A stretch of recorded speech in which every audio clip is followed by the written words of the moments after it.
In today's video, I'm going to teach you how to set up holidays and weekends in Microsoft Project. If your plan doesn't respect weekends or company holidays, your dates will drift and resources may appear overbooked. Let's fix that by telling Project exactly when work can and can't happen. First, understand how calendars drive the schedule. Project uses three kinds of calendars. The project calendar sets the default working days and hours for the entire plan, typically Monday through Friday, 8 to 5. Resource calendars define the working time for specific people or equipment, which is perfect for vacations or different shifts. Task calendars can override the others for a single task that needs unusual hours. When Project places a task, it looks at the overlap of these calendars. If any of them says non-working, work won't be scheduled then.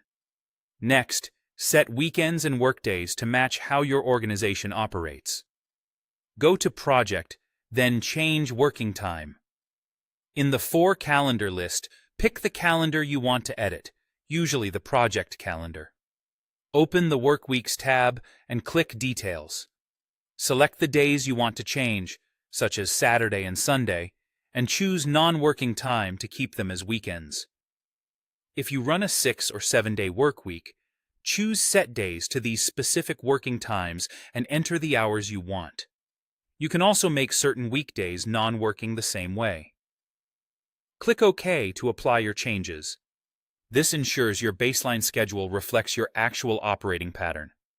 Now add holidays and other non-working dates so Project can schedule around them. With change.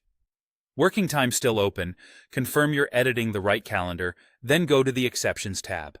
Click a blank row, type a clear name for the holiday, and enter the start and finish dates.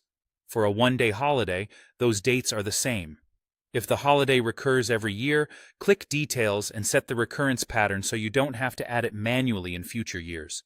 Click OK when you're done. If a holiday lands on a weekend but your organization observes it on the prior Friday or following Monday, add that observed date as its own exception. You'll see these days shaded as non-working on the calendar. Here's how these settings affect the schedule. Tasks will not land on non-working days, so durations and finish dates automatically extend to skip weekends and holidays. Resource assignments also respect their resource calendars, so individual time off is honored. With calendars, exceptions, and weekends aligned, your timeline becomes realistic, your workload evens out, and your plan is far easier to trust.